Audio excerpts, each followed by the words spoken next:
नमस्कार माझ्या प्रिय शिक्षक बंधू आणि भगिनींनो, स्पर्धा परीक्षेतील आणि अखंड भारतातील माझ्या लाडक्या विद्यार्थी मित्र आणि मैत्रिणींना मी प्राध्यापक मारुती विठ्ठल शेळके आपल्या सर्वांचा संपूर्ण शिक्षणशास्त्राच्या परिपूर्ण तयारीसाठी अर्थात बालमानसशास्त्र व अध्यापनशास्त्र, शैक्षणिक मूल्यमापन आणि इतर काही शिक्षण शास्त्राच्या म्हणजे डी.एड. आणि बी.एड. अभ्यासक्रमाच्या विषयांवर घटकांवर येणाऱ्या प्रश्नांच्या परिपूर्ण तयारीसाठी सुरू केलेल्या संपूर्ण शिक्षणशास्त्र या कोर्समध्ये आपलं सर्वांचं सहर्ष स्वागत आहे। या कोर्सची तयारी करत असताना सर्वप्रथम तुम्हाला मला सर्वांना एक गोष्ट कळणं गरजेचं आहे। टीईटी पेपर 1 असेल, टीईटी पेपर 2 असेल, सीटीईटी असेल किंवा टेट म्हणजे शिक्षक अभियोग्यता व बुद्धिमत्ता चाचणी, या परीक्षांची तयारी करण्यासाठी शासनाने आपल्याला एक विषय, त्या अनेक विषयांपैकीचा एक विषय दिलाय, बालमानसशास्त्र व अध्यापनशास्त्र। मात्र मग या विषयाकडे पाहिल्यानंतर आपल्याला असं वाटतं की फक्त मानसशास्त्रावरच प्रश्न आलेले असतील किंवा यावेत, पण तसं नाही। त्यांनी मानसशास्त्रावर प्रश्न विचारले, शैक्षणिक मानसशास्त्रावर विचारलेत, बाल मानसशास्त्रावर विचारलेत, अध्यापनशास्त्रावर विचारलेत, शैक्षणिक मूल्यमापनावर विचारलेत। म्हणून आपल्याला फक्त बाल मानसशास्त्र व अध्यापनशास्त्र याच विषयाचा अभ्यास करून चालणार नाही, आपल्याला इतरही घटकांचा, इतरही विषयांचा अभ्यास करावा लागणार। आणि यासाठी तुम्हाला हे समजावं म्हणून मी पहिल्या टीईटी पासून तर सर्व टीईटी आणि टेट या परीक्षा ज्या झालेल्या परीक्षा आहेत त्या सर्व परीक्षांमधील आपल्या संपूर्ण शिक्षणशास्त्रावर आलेल्या प्रश्नांची ऑनलाईन फ्री टेस्ट सिरीज सुरू केलेली आहे। मग यामध्ये पहिली, दुसरी अशा 2 टेस्ट तुम्ही सोडवल्या, त्याचे लेक्चर्स, त्याचे व्हिडिओ सुद्धा तुमच्यासाठी मी रेकॉर्ड करून फ्री स्वरूपात माझ्या यूट्यूब चॅनलला आपल्या सर्वांसाठी उपलब्ध करून देत आहे। आणि आता टेस्ट क्रमांक 3 तुम्हाला सोडवण्यासाठी पाठवली। टेस्ट क्रमांक 3 म्हणजे 2016 टीईटी पेपर 1 आणि ती टेस्ट तुम्हाला सोडवण्यासाठी पाठवली। तुम्ही ती ऑनलाईन सोडवली, अनेकांनी मार्क्स सुद्धा पाठवले, किती पडले 30 पैकी। आणि आता त्या टेस्टचा विश्लेषणाचा व्हिडिओ, त्या टेस्टच्या की कुठला प्रश्न कसा आलाय, त्या कुठल्या टॉपिकवर आलाय, त्याची तयारी कशी करायची, त्या अनुषंगाने आपण यावर चर्चा करणार आहोत। या चर्चेला सुरुवात करत असतानाच एक गोष्ट म्हणूनच आवर्जून सांगतो की आपण बालमानसशास्त्र व अध्यापनशास्त्राचा आपला कोर्स रेडी आहे तुम्हाला जॉईन करण्यासाठी, परंतु बालमानसशास्त्र व अध्यापनशास्त्र, शैक्षणिक मूल्यमापन, व्यवस्थापन, English as a third language किंवा आत्तापर्यंतच्या ज्या सर्व विषयांवर प्रश्न आले त्या सर्व विषयांच्या परिपूर्ण तयारीसाठी आपण नवा संपूर्ण शिक्षणशास्त्र नावाचा कोर्स सुरू केलेला आहे।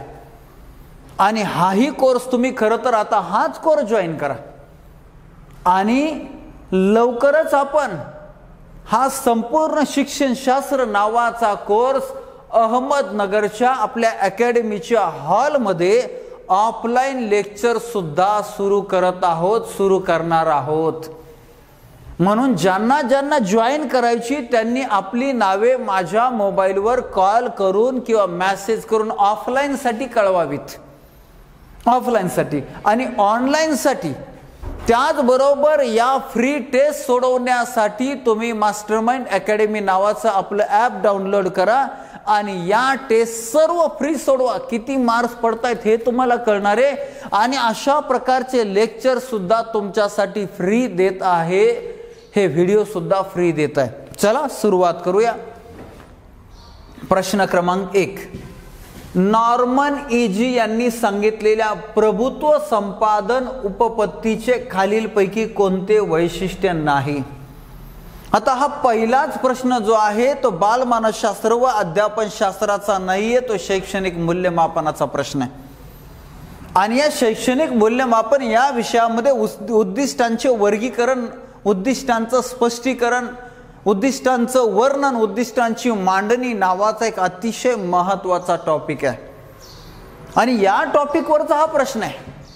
त्या उद्दिष्टांची मांडणी, वर्णन आणि स्पष्टीकरण कसं करावं यासाठी एक महत्त्वाची संकल्पना नॉर्मन इजी यांनी मांडलेली आहे. ती संकल्पना आहे प्रभुत्व संपादन उपपत्ती.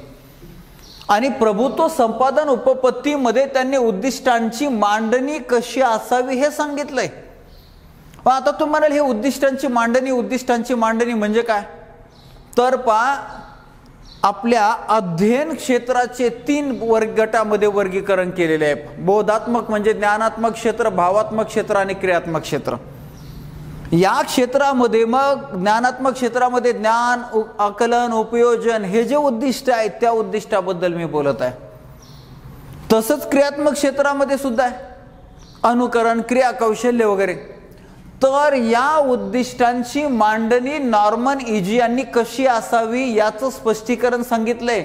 आणि त्यापैकी कुठलं स्पष्टीकरण किंवा कोणतं वैशिष्ट्य नाही म्हणजे चुकीचं विधान असणारे कुठलं तरी 4 पैकी पाहूया. उद्दिष्टे विधानात्मक व कार्यात्मक रीतीने मांडणे. अगदी बरोबर. आपल्या पुस्तकात असणारा ॲज इट इज प्रश्न आलेला आहे. उद्दिष्टे विधानात्मक असावे म्हणजे कसे तर विद्यार्थी गणिताचे सूत्र सांगतो झालं, हे विधान झालं. अशा प्रकारे विधानात्मक उद्दिष्टाचं वर्गीकरण. आणि कसं कार्यात्मक रीती मांडायचंय, कृतीदर्शक क्रियापद असायला पाहिजे, त्याला म्हणतात कार्यात्मक विधान. म्हणजे विद्यार्थी समानार्थी शब्द जाणतो म्हटल्यानंतर मनातल्या मनात जाणतोय, आपल्याला काय कळणार आहे. मग तिथं सांगतो असं सांगावं लागणार आहे, त्याची कृती सांगण्याची होती, त्याला म्हणतात कार्यात्मक विधान. म्हणजे हे पहिलं विधान बरोबर आहे, हे वैशिष्ट्य आहे. पुढं उद्दिष्टे उतरत्या क्रमाने अध्ययन निष्पत्ती सह स्पष्टपणे मांडणे.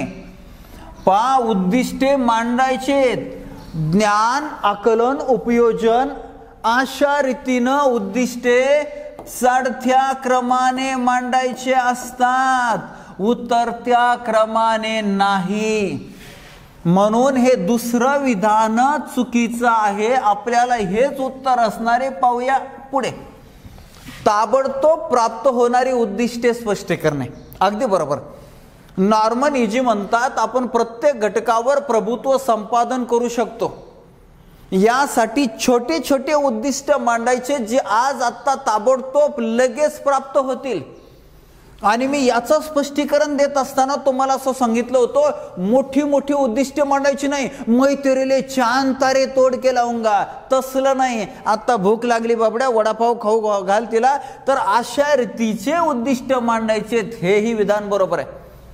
लहानात लहान घटक तयार करणं, हो छोटे छोटे घटक तयार करणं म्हणजे 1, 3, 4 वैशिष्ट्य आहे. आपल्याला नाही विचारले म्हणून पर्याय क्रमांक 2 आपलं उत्तर क्लिअर झालं. चला पुढे जायचं. मंद अध्ययनार्थ्यांसाठी अध्यापन करताना शिक्षकांनी पुढीलपैकी कोणत्या गोष्टीचा विचार करावा. आता हा प्रश्न कुठल्या टॉपिकवरचा आहे. विशेष गरजा असणारी विद्यार्थी. विशेष गरजा असणारी जे विद्यार्थी आहेत हा तो टॉपिक आहे. आणि त्याच्यावर टेटला टीईटीला सगळीकडे प्रश्न आलेले आहेत. नवीन अभ्यासक्रमामध्ये तो डीएड म्हणजे डीएलएड आणि बीएड दोन्हीकडे आलेला आहे.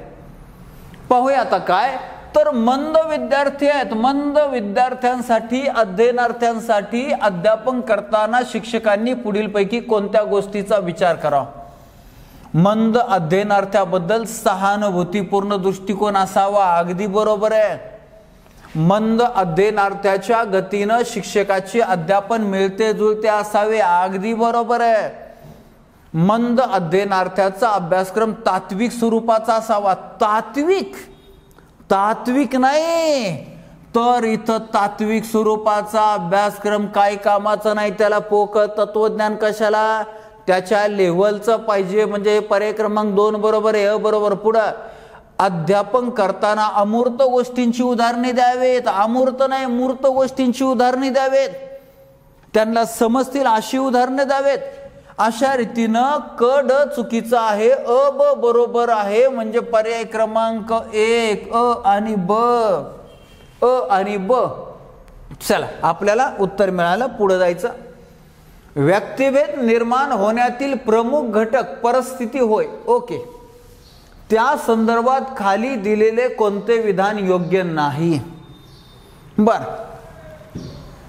अध्ययनावर परिणाम करणारे 3 महत्वाचे घटक आहेत जे आपण शिकलो आहोत किंवा आपण शिकत असतो. अनुवंश, परिसर आणि मानसिक प्रक्रिया. या अनुवंशा संदर्भाचा हा प्रश्न आहे की व्यक्तिभेद निर्माण होण्यातील प्रमुख घटक परिस्थिती, म्हणजे परिस्थितीवर, अनुवंश नाही, दुसरा घटक परिस्थितीबद्दलचं हे वाक्य आहे. तर त्या संदर्भात खाली दिलेले कोणते विधान योग्य नाही? अनुवंश, परिसर आणि मानसिक प्रक्रिया. तर परिसर म्हणजेच परिस्थिती. ठीक आहे. जन्मानंतर बाहेर जी भौतिक व सामाजिक परिस्थिती असते त्याचा बालकावर परिणाम होतो. अगदी बरोबर, विधान योग्य आहे. आपल्याला योग्य नाही शोधायचं. एकाच आईवडिलांची मुले तात्कालिक कौटुंबिक परिस्थितीमुळे व त्यांच्या कुटुंबातील भिन्न स्थानामुळे भिन्न भिन्न असत नाहीत. एकाच आईवडिलांची जरी मुलं असली तरी परिस्थिती भिन्न असेल, त्यांना कौटुंबिक परिस्थिती भिन्न भिन्न आहे, तर ते भिन्न भिन्न होणार आहेत. परंतु इथं असत नाहीत दिलं म्हणजे हे विधान चुकीचं आहे. आपलं उत्तर हेच असणार आहे. पुढे बघा, झोपडपट्टीत राहणारी मुले व सधन कुटुंबात राहणारी मुले यांच्या जाणीवेत, समजशक्ती व वर्तनामध्ये फरक असतो. अगदी बरोबर आहे. परिस्थिती वेगळी तर वर्तनामध्ये फरक असणार आहे. सारखी बुद्धिमत्ता असलेली पण आर्थिक विषमता असलेली मुले यांच्यामध्ये शैक्षणिक दृष्ट्या फरक पडतो. अगदी बरोबर.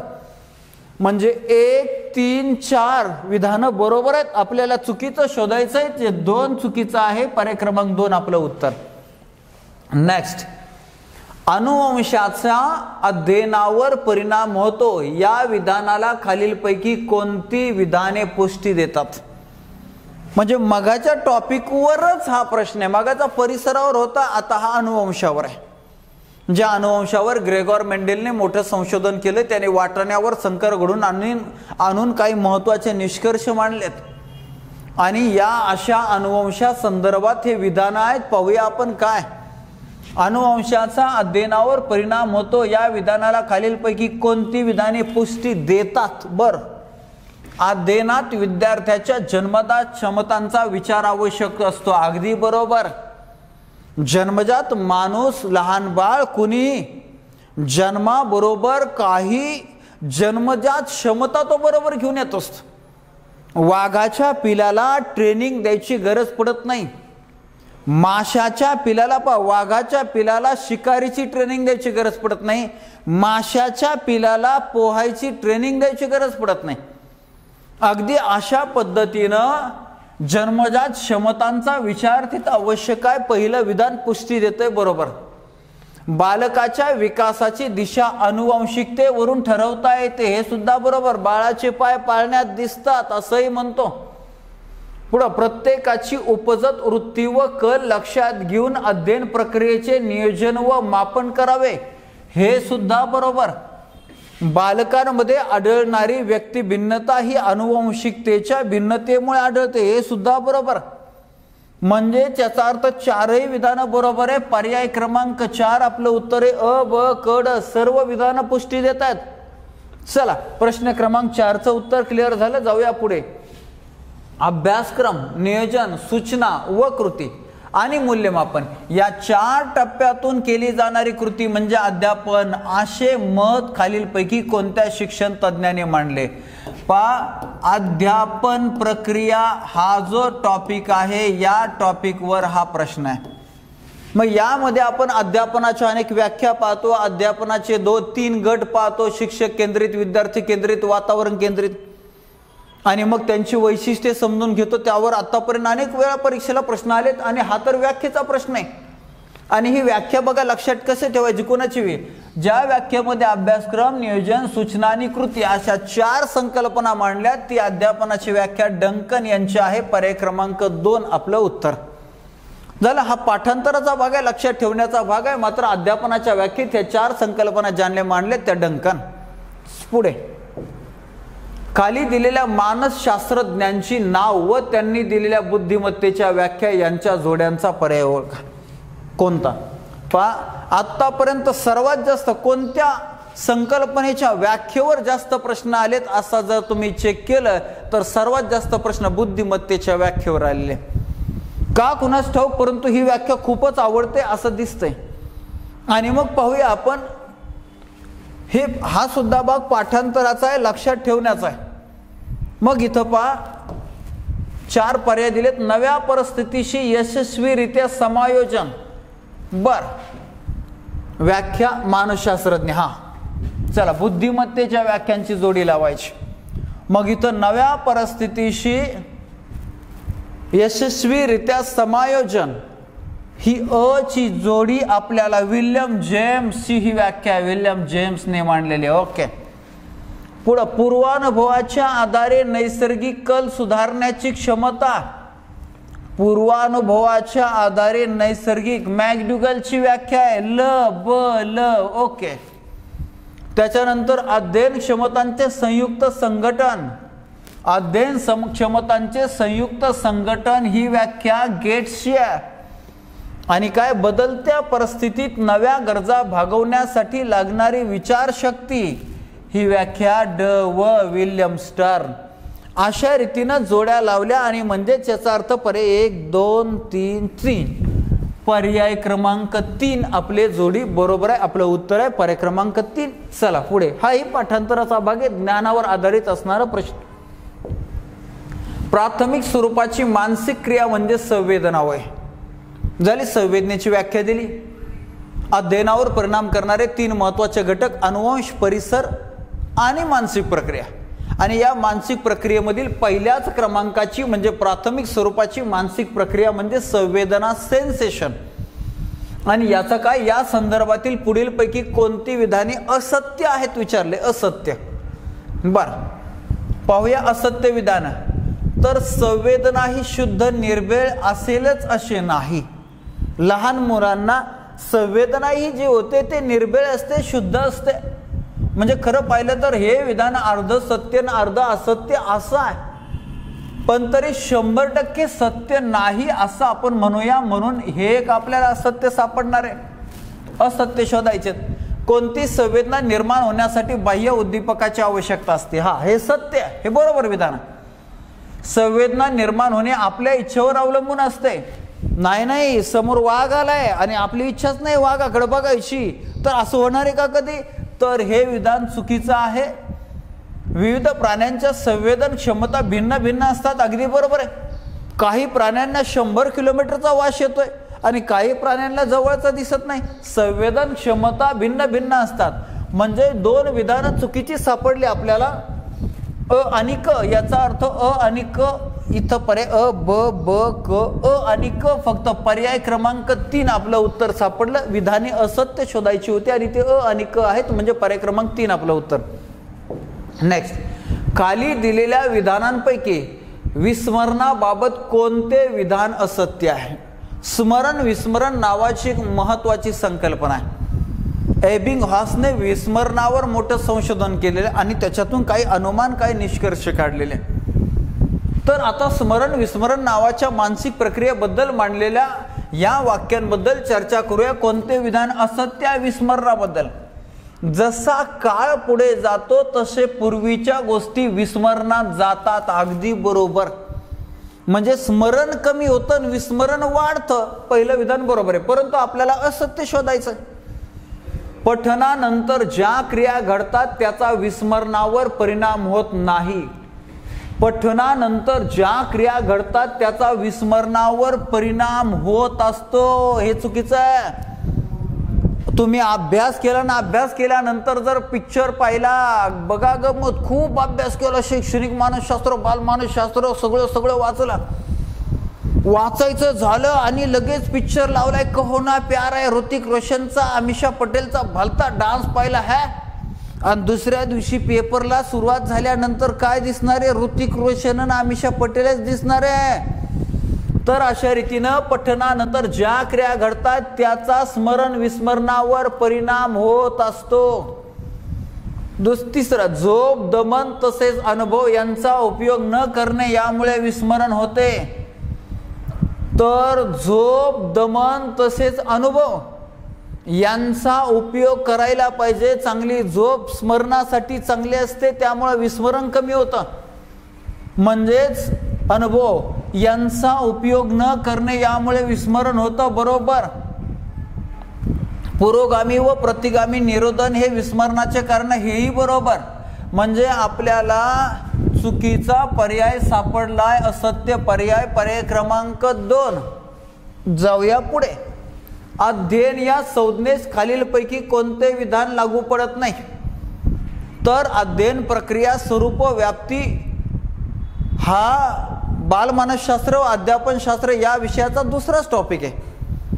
आणि या दुसऱ्या टॉपिकमध्ये अतिशय महत्त्वाचं अध्ययनाचे वैशिष्ट्ये सांगितलेले आहेत आणि त्या वैशिष्ट्यांवर आलेले प्रश्न आहे. पाहूया. अध्ययनामध्ये होणारे वर्तन बदल टिकाऊ स्वरूपाचे असतात. अगदी बरोबर. अध्ययनामध्ये झालेले बदल हे टिकाऊ स्वरूपाचे असतात. पुढं नैसर्गिकपणे होणारे बदल यामध्ये समाविष्ट असतात. अजिबात नाही. नैसर्गिकपणे होणारे बदल म्हणजे माणसाची उंची वाढते, माणसाचं वजन वाढतंय, माणूस ढोला होतोय, वाळला होतोय, तर हे बदल अध्ययनात धरले जात नाही. चुकीचं विधान आपल्याला सापडलं. पण तरी पुढे बघूया. विशिष्ट हेतूने प्रेरित होऊन काही क्रियांमार्फत अनुभव कृतीद्वारे वर्तनात बदल घडून आणता येतं. बरोबर. अध्ययन प्रयत्नपूर्वक घडत असते. हो, अध्ययन होण्यासाठी आपल्याला प्रयत्न करावाच लागतो. अशा रीतीनं 1, 3 आणि 4 विधानं बरोबर आहेत. आपल्याला लागू पडत नाही असं विधान शोधायचं होतं आणि ते आहे पर्याय क्रमांक 2. खाली दिलेल्या समस्यांपैकी कोणती समस्या स्वमग्न मुलांची समस्या नाही. नाही विचारलं म्हणजे 4 पैकी 3 समस्या आहेत, 1 नाही. पाहूया. स्वमग्न मुलांना कोणताही बदल आवडत नाही.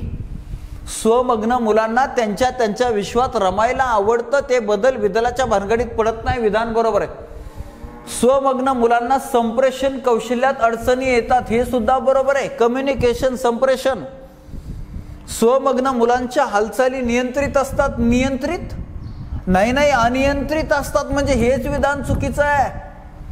आपल्याला उत्तर सापडलं तरी चौथा पर्याय बघू. स्वमग्न मुले स्वतःला इजा होण्याची भीती बाळगत नाहीत. बरोबर आहे. त्यांना काय कळत नाही. स्वमग्न आपल्याच याच्या धुंदीमध्ये असतात आणि त्यामुळं ते इजा होईल का काय याची भीती बाळगत नाही. अशा रीतीनं 1, 2 आणि 4 विधानं बरोबर आहेत. मात्र पर्याय क्रमांक 3 हे चुकीचं आहे, उलट मांडलेलं आहे, म्हणून तेच आपलं उत्तर आहे. पुढं. पूर्वानुभवाच्या विविध अंगांशी मनातल्या मनात जुळवाजुळव करणे म्हणजे विचार होय. तुम्ही पाहिलं किती व्याख्यांवर प्रश्न आलेले आहेत. ह्या व्याख्या कुणी मांडल्या याच्यावर प्रश्न आलेले आहेत, म्हणून आपल्याला व्याख्या लक्षात ठेवायच्यातच. मग त्याच्यामध्ये मानसशास्त्राची व्याख्या लक्षात ठेवायच्या, शैक्षणिक मानसशास्त्राच्या, बालमानसशास्त्राच्या, अध्ययनाच्या व्याख्या, शिक्षणाच्या व्याख्या, नंतर ज्या मानसिक प्रक्रिया आहेत, संवेदनाच्या व्याख्या, अवबोधाच्या व्याख्या, संबोधाच्या व्याख्या, प्रतिमाच्या व्याख्या, स्मरणाची व्याख्या, कल्पनाची व्याख्या, बुद्धिमत्तेची व्याख्या, भावनिक बुद्धिमत्तेची व्याख्या, अध्ययन संक्रमणाची व्याख्या, या सगळ्या व्याख्या, अध्यापन प्रक्रियेची व्याख्या, अध्यापन प्रतिमानांची व्याख्या, अशा सगळ्या कन्सेप्ट कुणी मांडल्या हे परीक्षेला आतापर्यंत आले, सर्व परीक्षेला, म्हणून तुम्हाला त्याला पर्यायच नाहीये. आणि ही तर व्याख्या एकदम कॉमन आहे. पूर्वानुभवाच्या विविध अंगांशी मनातल्या मनात जुळवाजुळव करणे म्हणजे विचार. ही व्याख्या मनची व्याख्या. पर्याय क्रमांक 1च उत्तर. खालील दिलेल्या विधानांपैकी अवधानाबाबत कोणते विधान असत्य आहे? अध्ययनावर परिणाम करणाऱ्या मानसिक प्रक्रियेमध्ये पहिली संवेदना आहे, नंतर दुसरी अवबोध आहे. अवबोध, मग पुढे या 2 प्रत्यक्ष अनुभव घेत असताना निर्माण होणाऱ्या मानसिक प्रक्रिया, म्हणून यांना मूलभूत मानसिक प्रक्रिया म्हणतात. मग पुढे अनेक मानसिक प्रक्रियापैकी एक अवधान आहे आणि त्याची जोडीदार दुसरी मानसिक प्रक्रिया अभिरुची. अवधान अगोदर का अभिरुची अगोदर, हे जणू कोंबडी आधी का अंड आधी असं विचारण्यासारखं आहे. कारण एखादी गोष्ट आवडते म्हणून माणूस लक्ष देतो, पण लक्ष दिल्याशिवाय आवडायला लागणार आहे का? त्यानं तिला पाहिलं आणि ती आवडायला लागली अशा रीतीनं, पण पाहिलंच नाही तर ती आवडणार कशी, आणि आवडलीच नाही तर पाहणार बी नाही. अशा रीतीनं या अवधान अभिरुची नावाच्या गमतीच्या दोन मानसिक प्रक्रिया. अवधान ज्याला आपण साधं सोपं लक्ष देणं असं समजूया, म्हणजे आपल्याला समजायला सोपं जाईल. आणि मग हे लक्ष देणं म्हणजे अवधान नावाच्या या मानसिक प्रक्रियेबद्दल हे जे विधानं आले ते आपल्याला चेक करायचे. अवधान ही एक निवड प्रक्रिया आहे. अगदी बरोबर आहे. अवधानाचे खास वैशिष्ट्य आहे. वर्गामध्ये 100 विद्यार्थी आहे, मात्र रमेश एकाच विद्यार्थ्याकडे पाहतोय. निवडलंय त्यानं, 100 पैकी एक निवडलंय. अशा रीतीनं अवधान एक निवड प्रक्रिया. पुढे अवधानामुळे ज्ञानग्रहण व आकलन होते. अगदी बरोबर. तुम्ही जर वर्गामध्ये बसलेले असताना शिक्षकांकडे शिकवताना नीट अवधान दिलं, लक्ष दिलं तर आकलन होणार आहे, ज्ञानग्रहण होणार आहे. दुसरं विधान बी बरोबर आहे. आपल्याला असत्य शोधायचं आहे, दोन्ही तर सत्य सापडले. पुढे एका वेळी एकापेक्षा अधिक गोष्टीवर अवधान केंद्रित करता येते. एका वेळी एकापेक्षा अधिक गोष्टींवर अवधान केंद्रित करता येतं का? अजिबात नाही. एक ना धड 12 भरचिंद्या होईल. देवाने जरी आपल्याला 2 डोळे दिलेले असले, या 2 डोळ्यांनी 2 ठिकाणी आपण पाहू शकणार नाही. दोन्ही डोळ्यांनी एकाच ठिकाणी पाहावं लागतंय. बघा बरं, 2 डोळ्यांनी, एका डोळ्याने या कोपऱ्यात, एका डोळ्याने या कोपऱ्यात बांगोळे होताल, तिराळे होताल, पण दिसू शकणार नाही. आणि म्हणून चुकीचं विधान आपल्याला सापडलं हेच आहे. एका वेळी एकाच ठिकाणी एकाच गोष्टीवर अवधान केंद्रित करावं लागतं. पर्याय क्रमांक 3 आपलं उत्तर आहे. चौथं वैशिष्ट्य बघूया एकदा. अवधान जसे बाह्य गोष्टींवर एकाग्र होते तसे आंतरिक बाबींवरही होते. हो, आपण मनातल्या मनात सुद्धा आंतरिक बाबींवर अवधान केंद्रित करू शकतो. आता माझं डोकं थोडं कमी दुखतंय, हात जास्त दुखतोय, आता माझं पाठ जास्त दुखती, पाठीत लईच धपाटा घातलाय, म्हणजे आंतरिक बाबींवर सुद्धा आपण अवधान केंद्रित करू शकतो. झाला प्रश्न क्रमांक 12चं पर्याय क्रमांक 3 आपलं उत्तर आहे. चला पुढे जायचं. खाली दिलेल्या विधानांपैकी कोणते विधान प्रेरणेचे वैशिष्ट्य नाही? नाही. मानसिक प्रक्रियांमध्ये अनेक मानसिक प्रक्रिया, त्यामध्ये प्रेरणा. नेहमी प्रश्न आलेत याही मानसिक प्रक्रियेवर. पाहूया. प्रेरणा सगळ्यांना माहिती आहे, ज्याला आपण इन्स्पिरेशन, मोटिवेशन असेही शब्द वापरतो. मानवी वर्तनाला दिशा देण्याचे सामर्थ्य प्रेरणेते. हो, शिक्षक समाजामध्ये एक आदर्श स्थान आहे म्हणून मला शिक्षक व्हायचंय, प्रेरणा. चांगला पगार आहे म्हणून मला शिक्षक व्हायचंय, प्रेरणा. तर अशा रीतीनं पहिलं उत्तर इथं, पहिलं विधान बरोबर आहे, पहिलं वैशिष्ट्य बरोबर आहे, मात्र आपल्याला नसलेलं शोधायचंय. प्रेरणेमुळे विशिष्ट गोष्टीची निवड होते. अगदी बरोबर. अमक्या अमक्या डिपार्टमेंटमध्ये फार 2 नंबर करायला मिळतो, खूप पैसे कमवायला मिळतो, मग सगळे तिथंच तुटून पडतात. निवड निवड. पुढं प्रेरणेमुळे शारीरिक व मानसिक असमतोल निर्माण होतो. नाही, उलट झालं. समतोल निर्माण होतोय प्रेरणेमुळे, की मला अमक्या अमक्या क्षेत्रामध्ये नोकरी करायची, मला अमक्या अमक्या विषयावर पुस्तक लिहायचे, मला अमक्या अमक्या क्षेत्रात करिअर करायची. समतोल निर्माण होतोय, असमतोल नाही. हेच विधान चुकीचं आहे, म्हणजे आपल्याला उत्तर सापडलं. पण पुढे बघूया. वर्तन पूर्ण होईपर्यंत प्रेरणा कार्यरत असते. अगदी बरोबर. शिक्षक व्हायचं ठरवलं, शिक्षक होईपर्यंत प्रेरणा काम करणारे, तुम्हाला मोटिवेट करणारे, दिशादर्शन करणारे, मार्गदर्शन करणारे, प्रेरित करणारे. आपल्या प्रश्न क्रमांक 13चं पर्याय क्रमांक 3 उत्तर सापडलं. चला पुढे. अध्ययन संक्रमणाचे प्रकार व त्यांची उदाहरणे यांच्या योग्य जोड्याचा पर्याय ओळखा. आता पहिली गोष्ट तुम्हाला अध्ययन संक्रमण कळायला पाहिजे. अध्ययन संक्रमण म्हणजे काय? एका परिस्थितीत मिळवलेलं ज्ञान, प्राप्त केलेलं कौशल्य दुसऱ्या परिस्थितीत त्याचा अनुकूल किंवा प्रतिकूल परिणाम होतो किंवा कुठलाच परिणाम होत नाही, याला म्हणतात अध्ययन संक्रमण. मग या अध्ययन संक्रमणाचे 3 प्रकार आहेत, धन, ऋण आणि शून्य. बघा प्रत्येक टीईटीला अध्ययन संक्रमणावर प्रश्न आहेत. मग पहिल्या परिस्थितीत घेतलेल्या ज्ञानाचा, प्राप्त केलेल्या कौशल्याचा दुसऱ्या परिस्थितीमध्ये जर फायदा होत असेल तर त्याला धन संक्रमण म्हणतात. पहिल्या परिस्थितीत प्राप्त केलेल्या कौशल्याचा, मिळवलेल्या ज्ञानाचा जर दुसऱ्या परिस्थितीत प्रतिकूल परिणाम होत असेल तर त्याला ऋण संक्रमण म्हणतात. आणि पहिल्या परिस्थितीत प्राप्त केलेल्या कौशल्य, मिळवलेल्या ज्ञानाचा दुसऱ्या परिस्थितीत काहीच परिणाम होत नाही तर त्याला म्हणतात शून्य संक्रमण. अशा रीतीनं अध्ययन संक्रमणाचे 3 प्रकार आहे. हे 3 इकडे आहेत. आता हे उदाहरणावरून त्याचे प्रकार ओळखा. जर्मन भाषा शिकताना अडखळणारा विद्यार्थी इंग्रजी देखील हळू वाचतोय. म्हणजे पहिली परिस्थिती शिकताना विद्यार्थी इंग्रजी देखील हळू वाचतोय, तर अशा रीतीनं दोन्ही परिस्थितीमध्ये प्रॉब्लेमॅटिकच आहे. याचा अर्थ हे ऋण संक्रमण. ऋण संक्रमण झालं इथं ब-य. पुढं गणित विषय पक्का असूनही दैनंदिन व्यवहार विद्यार्थ्याला जमत नाही. म्हणजे गणित विषय पक्का ही झाली पहिली परिस्थिती. दुसऱ्या परिस्थितीमध्ये त्याचा काही परिणामच होत नाही आणि म्हणून त्याच्यामुळे इथं झालं शून्य संक्रमण. टंकलेखन येणाऱ्यास तंतुवाद्य लवकर शिकता येतात. टंकलेखन, टायपिंग येतंय, तंतुवाद्य लवकर येतंय. पहिल्या परिस्थितीचा दुसऱ्या परिस्थितीत फायदा आहे, म्हणजेच धन संक्रमण. अशा रीतीनं अ ल ब य क र. ओके, पहिलाच पर्याय झाला. पुढे अध्यापन प्रतिमान स्वरूपाबाबत खाली दिलेल्या विधानांपैकी कोणती विधाने योग्य आहेत? अध्यापन प्रक्रिया झाल्यानंतरचा हा टॉपिक आपल्याला शिकावा लागतो. अध्यापन प्रतिमाने. काही ठिकाणी अध्यापन प्रतिमाने आधी शिकवले जातात, मग अध्यापन प्रक्रिया, आणि त्याच्यामुळे पोरांची गडबड होते. तुम्हाला अध्यापन म्हणजेच काय कळलं नाही, अध्यापन पद्धतींचे प्रकार कळले नाही, अध्यापन पद्धतींचे वैशिष्ट्ये कळले नाही, तर तुम्ही त्या अध्यापन प्रतिमाने कशी शिकणार आहे? अध्यापन प्रभावी होण्यासाठी वापरल्या जाणाऱ्या सूत्र रचना म्हणजे अध्यापन प्रतिमाने. म्हणून काही झालं तरी आधी अध्यापन पद्धती शिका, अध्यापन प्रक्रिया शिका, नंतर अध्यापन प्रतिमाने. झालंय? तर इथं या अध्यापन प्रतिमानांबद्दल काही वाक्य आहेत, त्यातले कोणती विधाने योग्य आहेत विचारलंय. अध्यापन प्रतिमान म्हणजे वर्गात अध्यापनासाठी मार्गदर्शन करणारा आराखडा होय. बरोबर आहे.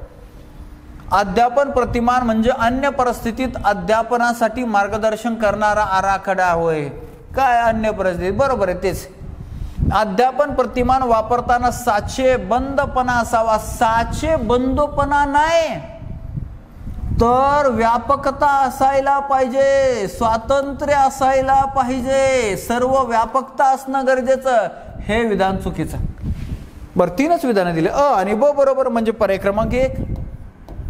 अ आणि ब विधान बरोबर आहे. पुढे प्रतिष्ठा प्राप्त झालेल्या, प्रसिद्धी मिळालेल्या किंवा गुण संपन्न अशा दुसऱ्या व्यक्तीच्या सानिध्यात राहून तिचा आपला घनिष्ठ संबंध आहे किंवा तिच्याशी आपले नाते आहे असे भासून आपली उणीव झाकण्याचा प्रयत्न करणे हे खालीलपैकी कोणत्या संरक्षण यंत्रणेच्या प्रकारात दिसतो? अलीकडील तरुण पिढीमध्ये ही संरक्षण यंत्रणा, खरं तर याला मी आजार म्हणल, खूप बळावलेले, खूप वाढलेले. स्वतःला काहीच करता येत नाही, स्वतः अपयशी ठरलाय, मात्र मग आपल्या कुणीतरी नात्यातला, आपल्या कुणीतरी मैत्रीतला, कुणीतरी परिचयाचा यशस्वी व्यक्ती याच्याबरोबर सेल्फी काढायची, स्टेटसला ठेवायचं, आमचा मित्र, आमचा अमुक, आमका तमुक. अरे तो तुला ओळख देतो का? तर अशा रीतीची एक संरक्षण यंत्रणा नावाचा अतिशय महत्वाचा टॉपिक आहे. या संरक्षण यंत्रणेमध्ये विस्थापन, प्रतिपूरण, तादात्म्य, कृतक, समर्थन अशा अनेक आहेत. आणि मग त्यामध्ये हे जे वैशिष्ट्य आहे हे तादात्म्याचं वैशिष्ट्य आहे. आपलं अपयश बाजूला ठेवून यशस्वी व्यक्ती बरोबर नातं जोडण्याचा प्रयत्न करणं म्हणजे तादात्म्य. पर्याय क्रमांक 3 आपलं उत्तर. ओके, चला पुढे. खालीलपैकी कोणती वर्तन अभ्यासाची पद्धती ही शास्त्रशुद्ध वस्तुनिष्ठ असून काढलेले निष्कर्ष अधिक विश्वसनीय? बालमानसशास्त्र व अध्यापन शास्त्राच्या पहिल्याच टॉपिकमध्ये पहिल्याच घटकामधला हा मुद्दा आहे वर्तन अभ्यासाच्या पद्धतींबद्दलच. पहिली गोष्ट, वर्तन अभ्यासाच्या पद्धतींच्या दोन गटात वर्गीकरण केलं जातं, एक अशास्त्रीय आणि दुसरी शास्त्रीय. बरोबर. तर या अशास्त्रीय मध्ये मग पर्यक पद्धत, दंतकथा पद्धत आणि आत्मनिरीक्षण पद्धती अशा तीन आहे. या तीन पैकी एकही याच्यामध्ये नाही म्हणजे यांचा विषय संपला. मग सर्वात शास्त्रशुद्ध वस्तुनिष्ठ असे कुठली पद्धत आहे तर ती प्रायोगिक पद्धत आहे. नाव प्रायोगिक पद्धत. आणि या प्रायोगिक पद्धतीवर आतापर्यंत सर्वात जास्त प्रश्न आलेले आहे. पर्याय क्रमांक 2 आपलं उत्तर. याच्याबद्दलची सर्व डिटेल माहिती आपण संपूर्ण शिक्षण शास्त्र या कोर्समध्ये पाहिली. एवढंच नाही, आतापर्यंत कुठले कुठले प्रश्न कोणत्या कोणत्या परीक्षांना कसे आले हे सुद्धा आपण आपल्या कोर्समध्ये पाहिलेले. पर्याय क्रमांक 2 उत्तर. म्हणजे आतापर्यंत असा एकही प्रश्न आपल्याला दिसला नाही की जो आपल्या कोर्समधला, जो आपल्या नोट्समधला आलाय, नोट्सच्या बाहेरचा आलाय. तर प्रत्येक प्रश्न आपल्या नोट्समधला, आपल्या कोर्समधलाच आहे. फक्त तुमच्या डोक्यात तो आला पाहिजे, त्यासाठी तुम्हाला कष्ट करायचे. म्हणून अगोदर मी हे तुम्हाला प्रश्न दाखवतो की प्रश्न येतात कसे हे अगोदर कळायला पाहिजे. पुढे पहा, बालकाच्या विविध विकास अवस्था या टॉपिकवर खूप प्रश्न आले. त्यातला हा एक महत्वाचा टॉपिक आहे, महत्वाचा प्रश्न आहे. शैशवावस्थेतील बालकाचा विकास होण्याच्या दृष्टीनं पुढीलपैकी कोणत्या बाबी योग्य आहेत? बाबी योग्य आहेत, लक्षात राहू द्या. शिशु शाळेतून दिले जाणारे शिक्षण हे औपचारिक स्वरूपाचे असावे. अरे अरे अरे अरे इथंच गोड पेंड खातंय. अनौपचारिक स्वरूपाचं पाहिजे. बडबड गीते शिकवा, गाणे शिकवा, नाचायला शिकवा, गंमत जम्मत शिकवा, कारण शाळेची त्यांची सुरुवात असते. हे औपचारिक शिकवण शिकवायला लागले की पोरं येतील कशाला शाळेत? तुमच्या पोरांना शिक्षणाची, शाळेची, शिक्षकांची आवड लागायला पाहिजे. आणि म्हणून हे इथं अनौपचारिक शिक्षण पाहिजे. म्हणजे पहिलं विधान तर चुकीचं सापडलं. पुढं शैक्षणिक कार्यक्रमाची कालमर्यादा कमी वेळाची असावी. हा, लहान मुलं आहेत, छोटे छोट्या तासिका असाव्या. बालकांना चांगल्या सवयी लावाव्यात. हा, छान छान बसायचं, छान छान बोलायचं, कोणाला उद्धट बोलायचं नाही, शिव्या द्यायच्या नाही. तर अशा रीतीनं चांगल्या सवयी या काळात लावायच्या. पुढं बालकांकडून अनेक कृती करून घ्यायच्या. हो, नाचून घ्या, गाऊन घ्या, उड्या मारून घ्या, अशा रीतीनं. म्हणजे ब कड विधान बरोबर आहेत. ब कड पर्याय क्रमांक 3 आपलं उत्तर ब कड. चला जायचं पुढं. खालीलपैकी कोणता गट हा मूल्यमापनाच्या निरीक्षण तंत्राचा योग्य गट आहे? पुन्हा हा प्रश्न आला शैक्षणिक मूल्यमापनातला प्रश्न आहे. एका परीक्षेत 30 पैकी 2 ते 3 प्रश्न मूल्यमापनावर येतात. शासनाने दिले बालमानसशास्त्र अध्यापन शास्त्र. पोरांनी काय येड्यासारखं चाल पुस्तकं पाठ करायची, वाचायची आणि दुसऱ्याच विषयातलं दुसऱ्याच पुस्तकातलं आल्यावर कसं होणार आहे? म्हणून परवा लक्षात राहू द्या, बालमानसशास्त्र अध्यापन शास्त्राबरोबर मूल्यमापनाचा सुद्धा अभ्यास करायचा. आणि शैक्षणिक मूल्यमापनामध्ये एक महत्वाचा टॉपिक आहे मूल्यमापनाची साधने. मूल्यमापनाची साधने नावाचा टॉपिक आहे. या साधनांचे 2 गटामध्ये वर्गीकरण केलं जातं. पहिला गट जो आहे तो संख्यात्मक साधनांचा आणि दुसरा जो गट आहे तो आहे गुणात्मक साधने. इथं संख्येच्या आधारे 10 मार्क पडले, 20 मार्क पडले आणि इथं गुणांच्या आधारे म्हणजे दररोज अभ्यास करतो वगैरे अशा प्रकारचं वर्णन. या गुणात्मक साधनांचं पुन्हा 4 तंत्रामध्ये वर्गीकरण केलं जातं. त्यामध्ये एक तंत्र आहे निरीक्षण तंत्र, दुसरं आहे आत्मनिरीक्षण तंत्र, तिसरं आहे आविष्कार तंत्र आणि चौथा आहे समाजमिती तंत्र. मग या तंत्रामध्ये अनेक वेगळे वेगळे साधनं आहेत. त्या साधनांवर प्रश्न आलाय. मग निरीक्षण तंत्रामध्ये पडताळा सूची असते, प्रासंगिक नोंदी असतात आणि पदनिश्चयन श्रेणी असते. पदनिश्चयन श्रेणी अशा रीतीनं निरीक्षण तंत्रामध्ये हे 3 साधनांचा वापर केला.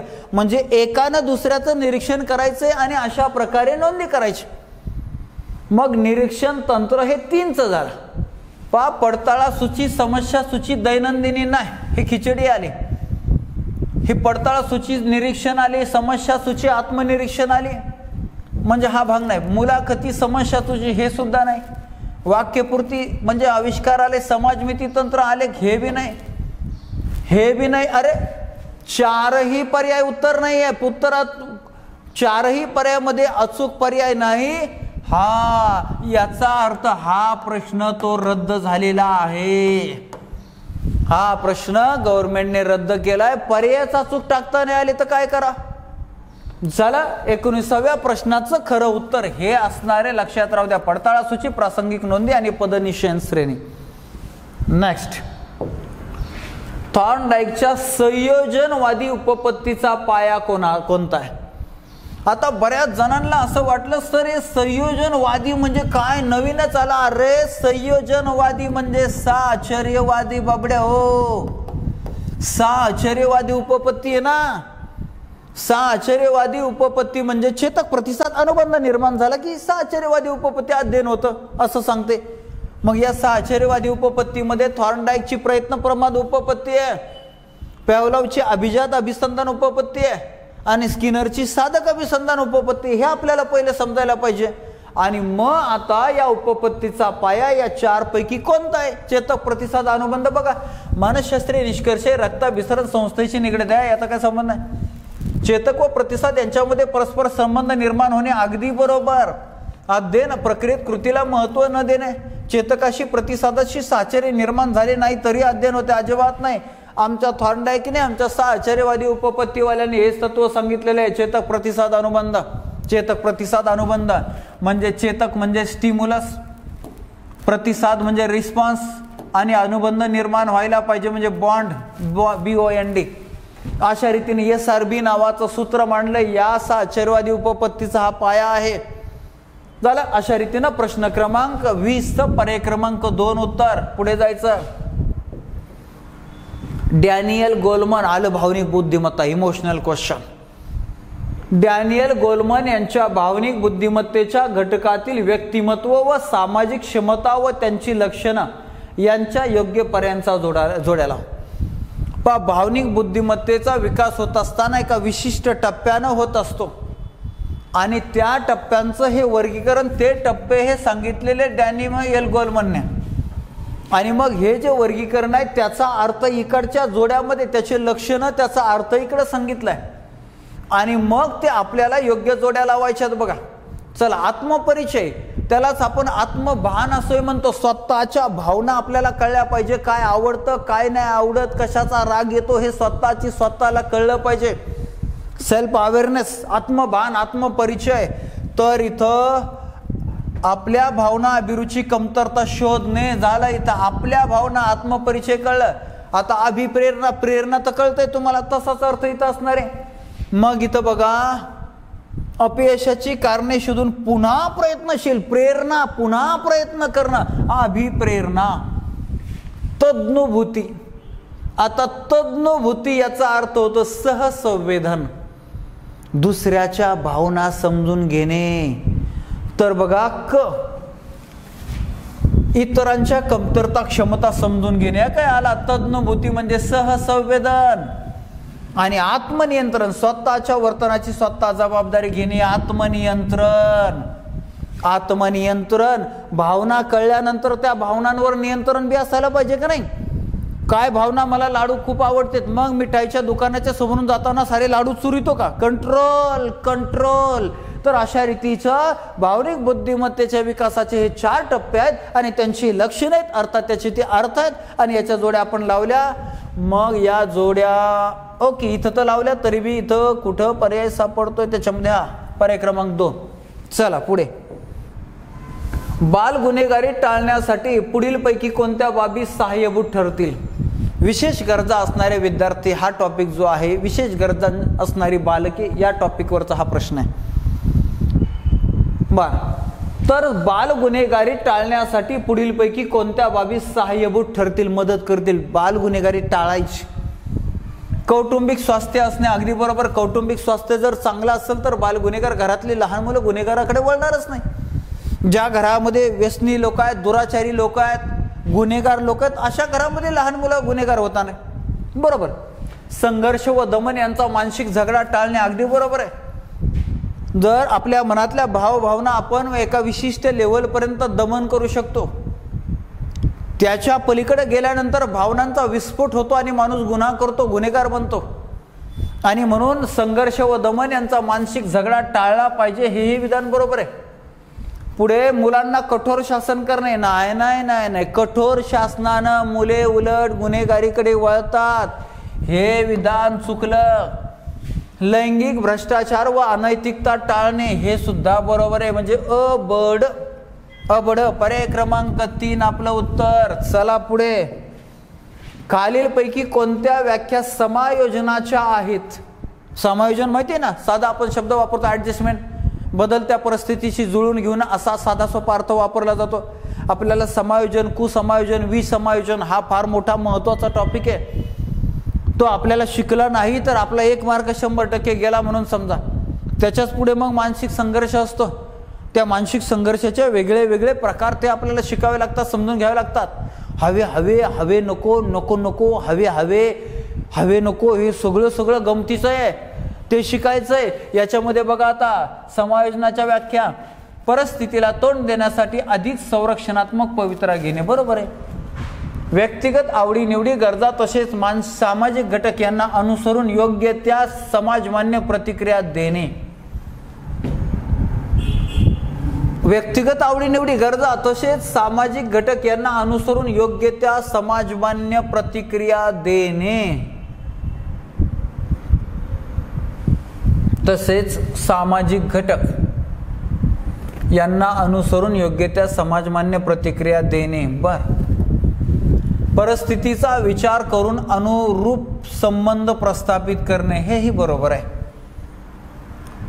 तर अशा रीतीनं गरजा तसेच सामाजिक घटक यांना अनुसरून योग्य त्या समाजमान्य प्रतिक्रिया देणे. झालं तिन्ही बी बरोबर. पर्याय क्रमांक 4. नेक्स्ट. व्यक्तिमत्व म्हणजे शरीर रचना, वर्तन विशेष, अभिरुची, अभिवृत्ती, कृती क्षमता, कर्तृत्व आणि कलाविशेष यांची वैशिष्ट्यपूर्ण गुंफण होय. अशी व्याख्या खालीलपैकी कोणत्या माणसा आली? परत व्याख्या पाठांतराचा भाग.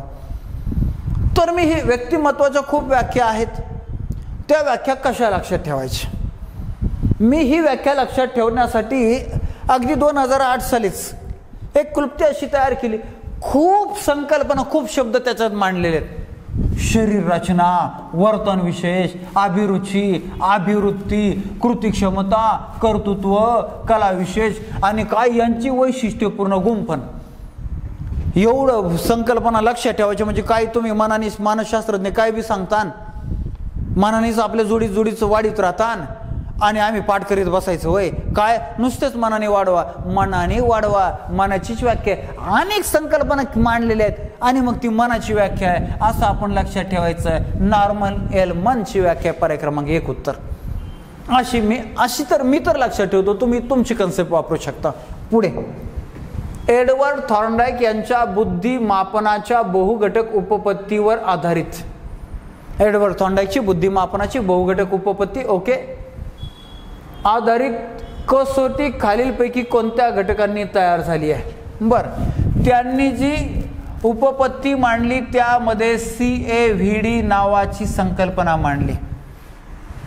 म्हणजेच सेंटेन्स कंप्लिशन आलं, वाक्यपूर्तता, अरिथमॅटिकल रिझनिंग म्हणजे गणिती युक्तिवाद, व्हॉकॅब्युलरी म्हणजे शब्द संपत्ती,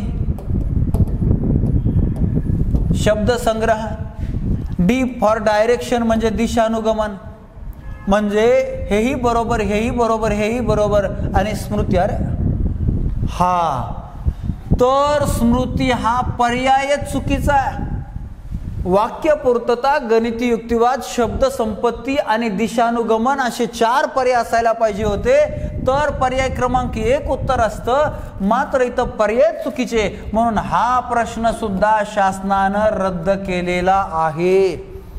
झालं. पण अचूक उत्तर काय असतं हे सुद्धा आपण पाहिलेलं आहे.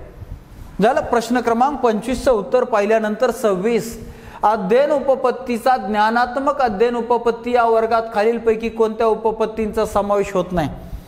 अध्ययनाच्या ज्या अनेक उपपत्ती आहेत त्यामध्ये पहिला प्रकार जो आहे तो साहचर्यवादी उपपत्ती, पहिला प्रकार. दुसरा जो प्रकार आहे तो आहे ज्ञानात्मक उपपत्ती आणि तिसरा जो प्रकार आहे तो आहे आधुनिक उपपत्ती. टेटला सुद्धा याच्यावर प्रश्न आला आणि टीईटीला सुद्धा आलाय. म्हणून कोणती उपपत्ती कोणत्या प्रकारात मोडते हे तुम्हाला यायलाच पाहिजे. आता पाहूया दिलेल्या पर्यायामध्ये गेस्टॉल्टची समाकार उपपत्ती. समाकारवादी उपपत्ती म्हणजे समष्टीवादी उपपत्ती, समग्रवादी उपपत्ती आणि ती ज्ञानात्मक आहे. झालं. ज्ञानात्मक समाकारवादी उपपत्ती झालं. आपल्याला काय विचारलंय, ज्ञानात्मक अध्ययन उपपत्ती या वर्गात नाही. ओके. टॉलमनची संकेत अध्ययन उपपत्ती ज्ञानात्मकच आहे. कोर्टलेविनची क्षेत्रीय उपपत्ती ती सुद्धा ज्ञानात्मकच आहे. बर. स्किनरची साधक अभिसंधान, हा साधक अभिसंधान उपपत्ती साहचर्यवादी उपपत्ती आहे. याचा अर्थ पर्याय क्रमांक 4 आपलं उत्तर आहे. पर्याय क्रमांक 4 ही साहचर्यवादी उपपत्ती आहे, पहिल्या प्रकारामध्ये मोडते. बाकीच्या 3 ज्ञानात्मक उपपत्तीमध्ये मोडतात. आपल्याला कोणती ज्ञानात्मक नाही असं विचारले, पर्याय क्रमांक 4 उत्तर. बाह्य जगाचे ज्ञान मिळवणारी, बाह्य जागाचे झाले, बाह्य जगाचे ज्ञान मिळवणारी अवबोध ही मूलभूत मानसिक प्रक्रिया आहे. बरोबर आहे. मूलभूत मानसिक प्रक्रिया मागाशीच मी तुम्हाला सांगितलंय. संवेदना आणि अवबोध या प्रत्यक्ष अनुभव घेत असताना निर्माण होणाऱ्या मानसिक प्रक्रिया, म्हणून यांना मूलभूत मानसिक प्रक्रिया म्हणतात. 2च आहे, दुसरं नाही कोणत्याच. बर. पुढं काय, अध्ययनार्थ्याला बाह्य जगाचे ज्ञान मिळावे म्हणून प्रशिक्षकांनी पुढीलपैकी कोणती बाब टाळावी. आता उलटी गोष्ट शिकायची. अध्ययनार्थ्याला विविध अनुभव घेऊ द्यावे, बरोबर आहे, पण टाळायचं नाही म्हणजे उत्तर नाही. पूर्वग्रहामुळे चुकीचा बोध होत असेल तर तो तसा होऊ देऊ नये यासाठी खबरदारी घ्यावी, हेही विधान बरोबर आहे. आकृती व पार्श्वभूमीला महत्व देऊ नये, असं कसं, महत्व द्यावे हेच विधान चुकलंय, म्हणजे हेच टाळावं. पर्याय क्रमांक 3. पण पुढे जाऊया. अवबोधन रचनेला महत्व द्यावे हेही बरोबर आहे. आता आकृती आणि पार्श्वभूमी, आकृती आणि पार्श्व, वर्गामध्ये शिक्षक शिकवत आहेत, बोलत आहेत, याचा अर्थ शिक्षक आकृती झाले, बाकीची पार्श्वभूमी. मग वर्गामध्ये शिक्षकांकडे लक्ष द्यावं, आकृतीला महत्व द्यावं, पार्श्वभूमीला नाही. ह्या गोष्टी विद्यार्थ्यांनी जर लक्षात घेतल्या तर त्याचा फायदा होणार आहे. तर उलटच लिहिलं, पर्याय क्रमांक 3 हे विधान टाळावं. 3 उत्तर आपला. नेक्स्ट, बॅगले यांच्या अध्ययन संक्रमणाच्या उपपत्तीमध्ये खालीलपैकी कोणत्या गोष्टींचा समावेश होतो. अध्ययन संक्रमणाचा अर्थ पाहिला, अध्ययन संक्रमणाचे प्रकार पाहिले. आता अध्ययन संक्रमणाच्या अनेक उपपत्ती आहेत आणि या उपपत्तींमधील एक महत्वाची उपपत्ती आहे बॅगले यांची. आणि ही बॅगले यांची उपपत्ती जी आहे ती ध्येयवादी, हेतुनिष्ठ, आदर्शवादी उपपत्ती मानली जाते.